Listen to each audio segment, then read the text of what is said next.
The reason why you hear the officer asking all of these questions about the medications is because if a person is performing field sobriety tests, those medications can sometimes affect a person's ability to perform the test. So from a court perspective, when this case is presented, if the subject is arrested, we need to make sure that those medications did not cause the person to not be able to perform the field sobriety test or the reason why they were acting in that degree of intoxication. For this first test, you see the blue light here? Yeah. Your eyes and your eyes. You want to hear that again? Blue light, okay? Let's hear that again. The reason why you hear the officer asking all of these questions about the medications is because if a person is performing field sobriety tests, those medications can sometimes affect a person's ability to perform the test. So from a court perspective, when this case is presented, if the subject is arrested, we need to make sure that those medications did not cause the person to not be able to perform the field sobriety test or the reason why they were acting in that degree of intoxication. For this first test, you see the blue light here? Yeah. Your eyes and your eyes only on the blue light, okay? So I'm gonna just have you keep your eyes on it. I'm gonna move it side to side. Yeah. I mean, during this exercise, I want you to keep your head straight, but I want you to follow with just your eyes, okay? And what I'm saying? Am I doing it right? Nope. So remember what I was saying? Just keep your head straight and just follow with just your eyes. Oh, just mine. Just your eyes, okay? So you're still keeping your head. All right. You're good. So I need you to keep following with your eyes, okay? The best you can.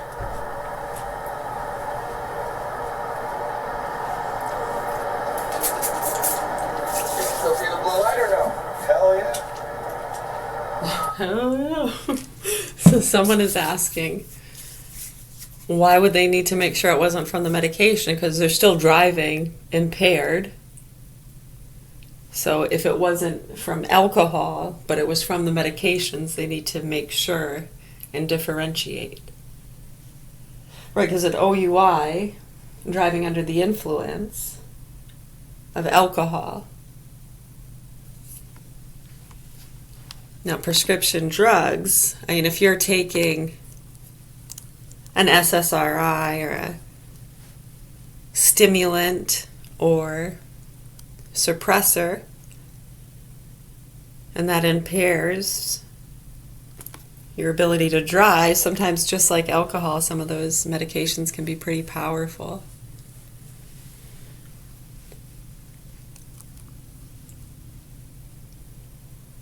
Right, so would that be a different charge?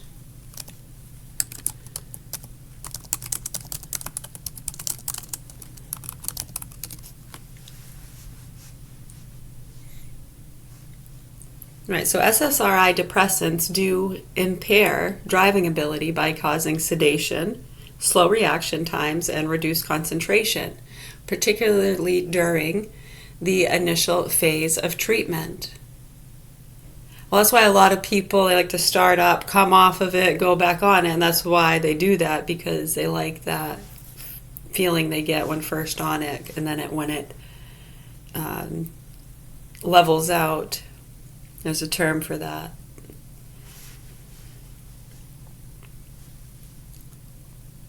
Yeah, then they want more. They have to up their dose, or they stop taking it for a little bit and then start taking it again. I mean, what are the effects that they're looking for? Right, and then, I mean, if anything upsets them or makes them sad, the medication's not working. Or whoever made them upset or said something that upset them has to pay. They're abusive. Yeah. Particularly during the initial phase of treatment. While often less sedating than tricyclic antidepressants, studies show they can still cause psychomotor impairment, potentially increasing your crash risk. Right, another thing they ignore when you look at not just child abuse and domestic violence and murders and overdoses, and you look at the number of accidents of people impaired on these things, they never want to talk about it. They never seem to want to acknowledge that. Well, I take those drugs and I didn't crash. Must be just because they're stupid. Some people just aren't as responsible and good driver as I am.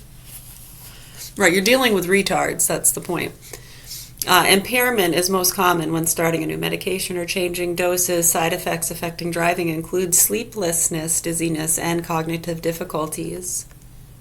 Drugs like Zoloft may cause drowsiness, requiring caution when driving, according to Pfizer's Zoloft safety info. Alcohol should be avoided as it enhances the sedative effects of antidepressants, as noted in the NHS guidance of escitalopram. Skeet, skeet. Discontinuing or missing doses. Hi, good morning. Discontinuing or missing doses of SSRIs can cause symptoms such as dizziness and visual disturbances, which can impair driving. Right, so I mean, when you look at the number of people who drive on these things, right? And they want to take them, so thank goodness for delivery. And gas prices are going up. And prescription drug prices are going down.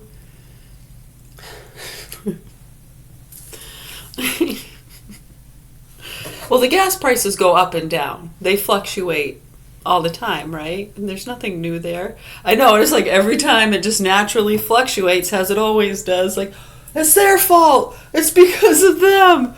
Vote for us. We'll get it to go back down. It's gonna. It always does. Tourist season doesn't last forever.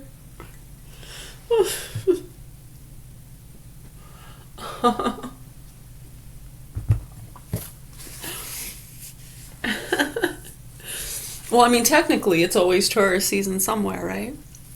Exactly. Right, and just for different reasons. Like sometimes people might want to tourist or be a tourist here during the summer for hiking, fishing. Even during the winter you can do hiking and fishing, but it's a different kind of hiking and fishing, to be fair. Totally different. Right, some might want to come during the winter because they like skiing and snowmobiling. They just like the snow.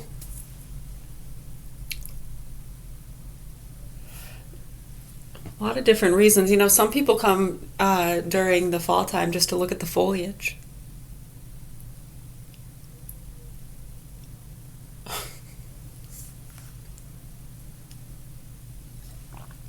Don't you have leaves over there?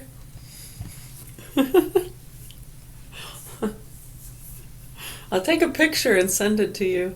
The invention of postcards. I mean, did someone invent postcards?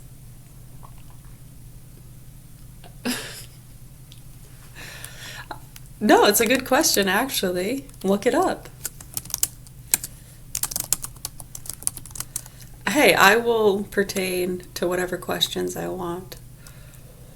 I know I use that word improperly. It's okay. You knew what I meant, right? I will address any questions I choose.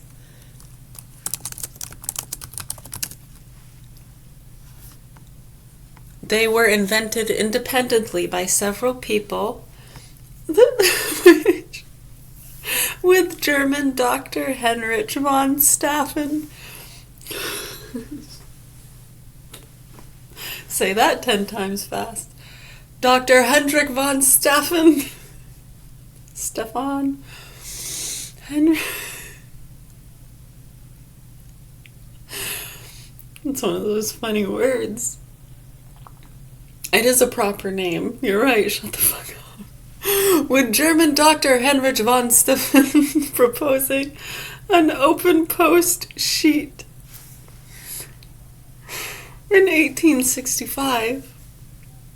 Wasn't that long ago? It was a postcard. Like 160 years ago, right? Wait, I'm not doing my math right. 1865.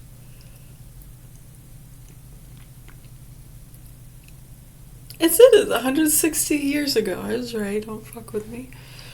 You always do that, that I spend how much time trying to check my own work that I already knew was right. Bitch. Well, Austrian economist Dr. Emanuel Hermann is credited with the first official government-issued correspondence cards in 1896 and 1869. The earliest American private postcard was copyrighted by John P. Charlton in 1861.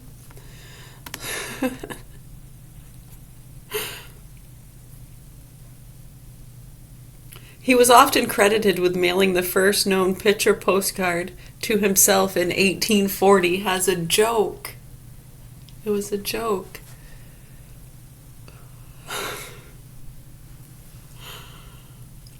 (1861) patented and produced the first postcards in the U.S. known as Lippmann's postcards, postal cards. Dr. Heinrich von Stefan, 1865, I'm sorry, proposed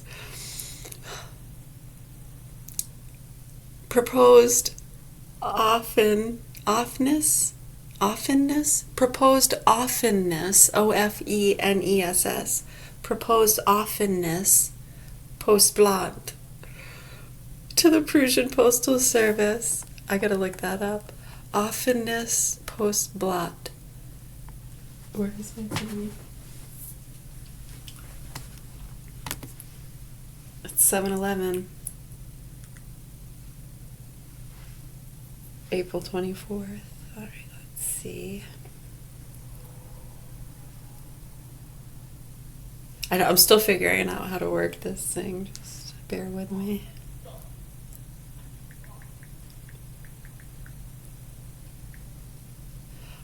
Offenness postblatt. Postblatt.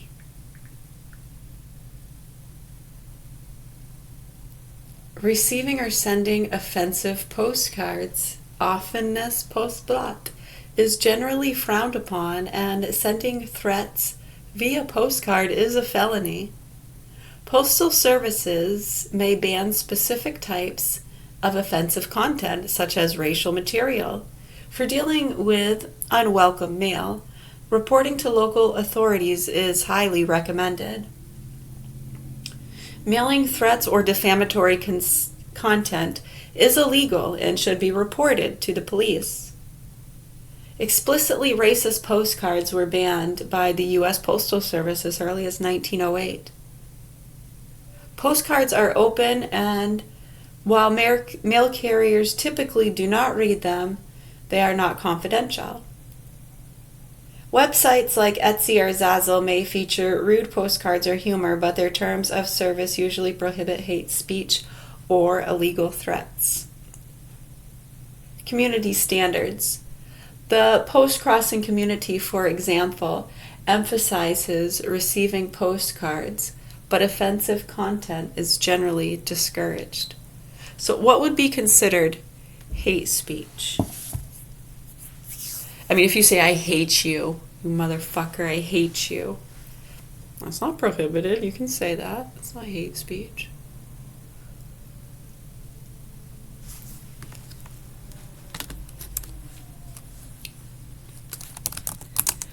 Nasty motherfucking pieces of shit fucking little kids. Stealing from innocent people. I hope you burn in hell. I don't think that's hateful at all.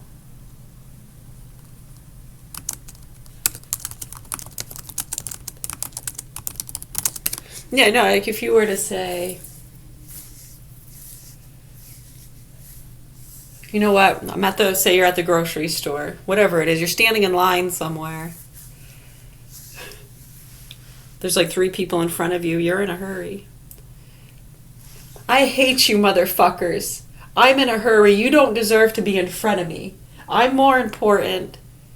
Get the fuck out of this line and let me ahead of you. And if they try to start pushing their way to the front of the line, right? I mean, of course, that's hateful, evil, right? Just casting hate upon someone because you're in a hurry and they're not doing anything wrong. They're just standing in line like you are. And you're just casting hate upon them because you're in a hurry.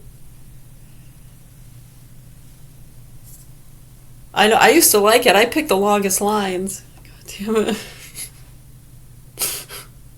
I know, right? No hurry, or no hurry.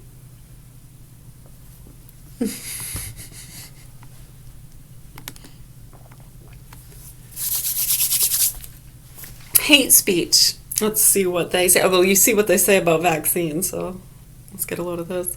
Hate speech is language that attacks, threatens, insults, or degrades a group or individuals based on attributes like race, religion, sexual orientation, gender, or disability. Did you hear that?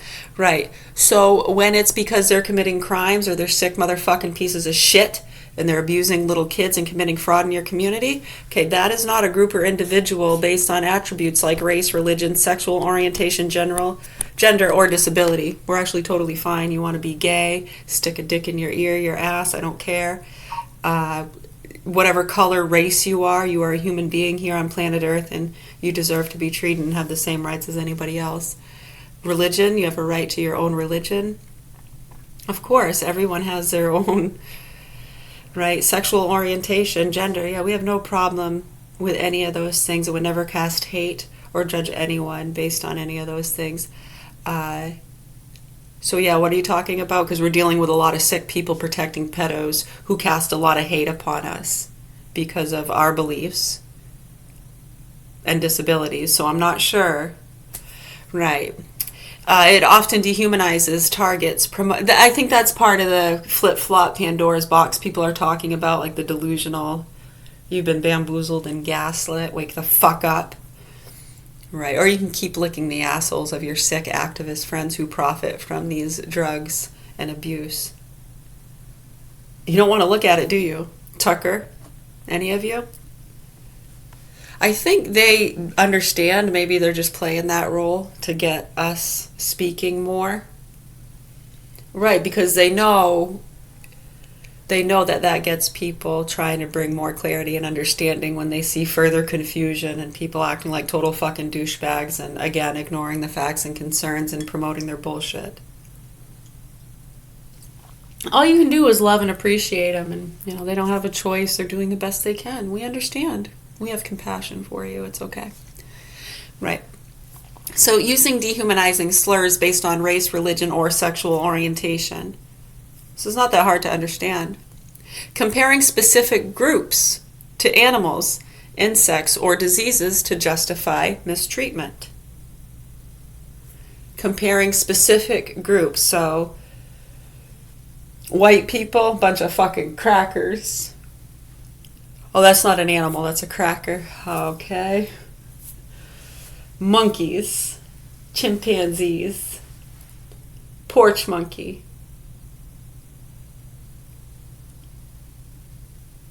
What a bunch of fucking nasty pigs. Right, so you can say that to individuals or people, right? If you want to address a specific group, oh, that Catholic Church, bunch of pigs, Catholic Church. Police, bunch of pigs. State workers, bunch of fucking pigs. Teachers, bunch of pigs. Right, so do you see the difference?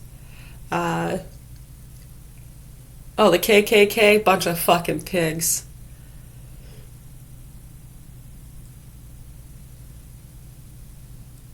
What human rights group? Yeah, they're a bunch of fucking pigs. That one's okay. Right, so no, help us understand. Bring clarity and understanding, or do you just want to stand back and throw fuel on the fire of people that are heavily medicated and confused and then just try to get snapshots and videos of silly behavior and people freaking out? I know a lot of the stuff they seem to laugh at and have entertainment on is like, it's just sad and disturbing, like shit we've been dealing with for years that people have been trying to prevent, and they seem to think it's funny. I know, it's like a lot of things are funny. We laugh at a lot of stuff. It's just weird. It's really weird when you see it.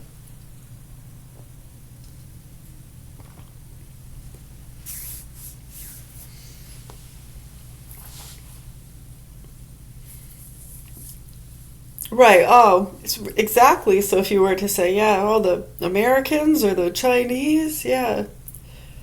compare them to animals, so that would be considered dehumanizing speech. That's dehumanizing. So then you have malicious stereotypes, promoting false narratives that characterize groups as inherently dangerous, immoral, or inferior. Right, so as you can see over the years, we don't say any group, police, ICE, doctors, teachers, comedians, lawyers, parents. Yeah, it doesn't matter who you are or what group you're part of. If you're a stupid fucking sick pig and you're a pedophile, you like to fuck little kids and beat them up, and then you have people protecting that shit, and when you look at what's going on with the trafficking of that stuff, you should understand it's a huge issue that needs to be addressed. Right, so yeah, no, calling them sick fucking stupid pieces of shit, that's totally fine. But if I were to say all the parents, all the police, right, that'd be stupid. That's an injustice. It doesn't help. And we see a lot of people in our mainstream and politics doing just that. And that's scary and disturbing. It's immature. It's dangerous. Menial. Are you a fucking heathen? You grow up in a goddamn barn? The fuck's the matter with you? Targeted harassment, bombarding individuals with abusive messages or sharing personal information, doxing based on their identity.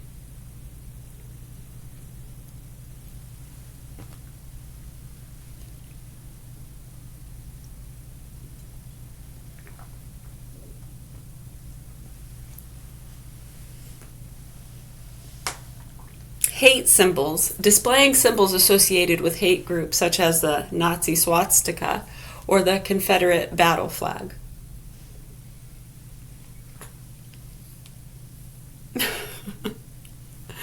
Just a good old boys. Does that help you understand those things a little bit better? Okay, good. So once again, hi, my name is Mary. We're in Augusta, Maine, and I have 4 children here, and my youngest 2 are in the hands of sick, murderous pedophiles. Him and his mother are 2 of the most sickest, abusive fucking pieces of shit I've ever seen in my life.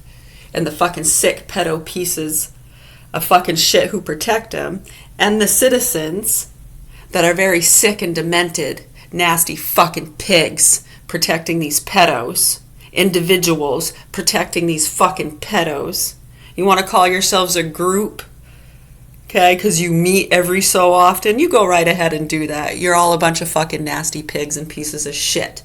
And I really hope the proper authorities here in Augusta, Maine do what they're supposed to do to help these children that are being fucked and tortured by fucking punk, pedophile, murderous pieces of shit. And the citizens protecting them are demented, deluded, lying, nasty fucking people. And it needs to be addressed.